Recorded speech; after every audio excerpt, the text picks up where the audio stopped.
സാരംഗീരി വിശേഷങ്ങളിലേക്ക് എല്ലാവർക്കും സ്വാഗതം. ഇന്ന് നമുക്കൊരു കുമ്പളങ്ങ മോരുകറി ഉണ്ടാക്കിയാലോ. ഇനി കുമ്പളങ്ങ ചെറിയ കഷ്ണങ്ങളാക്കി നുറുക്കിയതിലേക്ക് 2 പച്ചമുളക് കീറി ഇട്ട് കൊടുത്തിട്ടുണ്ടേ. ഇനി നമുക്ക് ഒരല്പം വെള്ളം വേവാൻ വേണ്ടിയിട്ട് ഒഴിച്ചു കൊടുക്കാം. ഇനി ഒരു 1/2 ടീസ്പൂണോളം മഞ്ഞൾപ്പൊടി അതിലേക്ക് ഇട്ട് കൊടുക്കാം.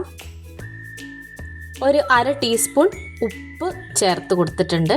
ഉപ്പ് നിങ്ങളുടെ അളവിനനുസരിച്ച് ഇട്ട് കൊടുക്കാം. ഇനി നമുക്കതൊന്ന് വേവിച്ചെടുക്കാം. തേങ്ങ അരയ്ക്കണം. ഒരു മുറി തേങ്ങയിലേക്ക് ഒരല്പം ചെറിയ ജീരകം ഇട്ട് കൊടുത്തിട്ടുണ്ട്.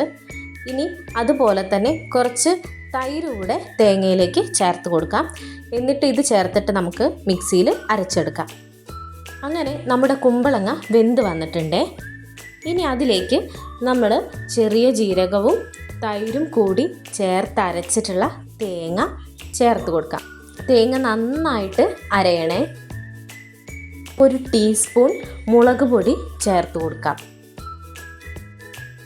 ഇനി ഒരല്പം വെള്ളം കൂടി അതിലേക്ക് ഒഴിച്ചു കൊടുത്തിട്ട് ചെറുതായിട്ടൊന്ന് ഇളക്കി കൊടുക്കാം.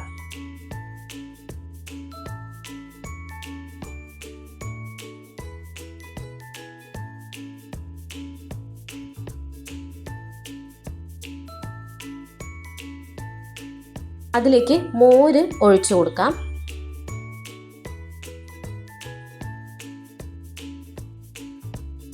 എന്നിട്ട് തവി കൊണ്ട് ചെറുതായിട്ടൊന്ന് ഇളക്കി കൊടുക്കാം. ഒരല്പം നെയ്യ് കൂടെ കറിയിലേക്ക് ചേർത്ത് കൊടുക്കാം. ഇനി നമുക്ക് ആ നെയ്യ് നന്നായിട്ട് കറിയിലേക്ക് ഇളക്കി ചേർത്ത് കൊടുക്കാവുന്നതാണ്. ഇനി നമുക്ക് മോര് കറിയിലേക്ക് വറവിടാനുള്ള കാര്യങ്ങൾ നോക്കാം. ഒരു ചെറിയ പാൻ അടുപ്പത്ത് വെച്ചിട്ടുണ്ട്. അതിലേക്ക് വെളിച്ചെണ്ണ ഒഴിച്ചു കൊടുക്കാം. അതിലേക്കും ഒരല്പം നെയ്യ് ചേർത്ത് കൊടുത്തിട്ടുണ്ട്. ഇനി ഒരല്പം കടുക് ഇട്ട് കൊടുക്കാം. കുറച്ച് ഉലുവയും ചേർത്ത് കൊടുക്കാം.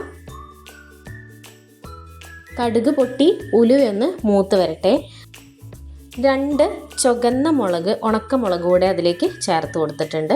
കുറച്ച് കറിവേപ്പിലയും കൂടി ഇട്ടിട്ട് നമുക്കതൊന്ന് വറുത്ത് കോരിയെടുക്കാം. അങ്ങനെ നമ്മുടെ മോര് കറി ഇവിടെ തയ്യാറായിട്ടുണ്ട്. വളരെ സിമ്പിളായിട്ട് തയ്യാറാക്കാൻ പറ്റുന്ന കുമ്പളങ്ങ മോര് കറിയാണ് നമ്മളിവിടെ തയ്യാറാക്കിയിട്ടുള്ളത്. അങ്ങനെ ഞങ്ങളുടെ ഉച്ചയൂണിൻ്റെ സമയമായിട്ടുണ്ട്. നല്ല മട്ടേരിച്ചോറും അതുപോലെ തന്നെ മോര് കൂട്ടാനും ഉണക്കമുളകും നല്ല രുചിയുള്ള അവിയലും ഒക്കെ കൂടി ചേർന്നിട്ട് വളരെ സ്വാദിഷ്ടമായിട്ടാണ് ഇന്നത്തെ ഉച്ചയൂണ് ഞങ്ങൾ തയ്യാറാക്കിയിട്ടുള്ളത്. അതിൻ്റെ വിശേഷങ്ങൾ കൂടിയാണ് നിങ്ങളോട് പങ്കുവച്ചിട്ടുള്ളത്. വളരെ സിമ്പിളാണ് കേട്ടോ ഈ മോരുകൂട്ടൻ തയ്യാറാക്കാൻ. നിങ്ങൾ എന്തായാലും ഒന്ന് തയ്യാറാക്കി നോക്കുക. എല്ലാവർക്കും ഇഷ്ടപ്പെടും. വീഡിയോ ഇഷ്ടമായിട്ടുണ്ടെങ്കിൽ നിങ്ങൾ ലൈക്ക് ചെയ്യുക, അതുപോലെ തന്നെ ഷെയർ ചെയ്യുക. നിങ്ങളുടെ വിലപ്പെട്ട കമൻറ്റുകളൊക്കെ രേഖപ്പെടുത്തുക.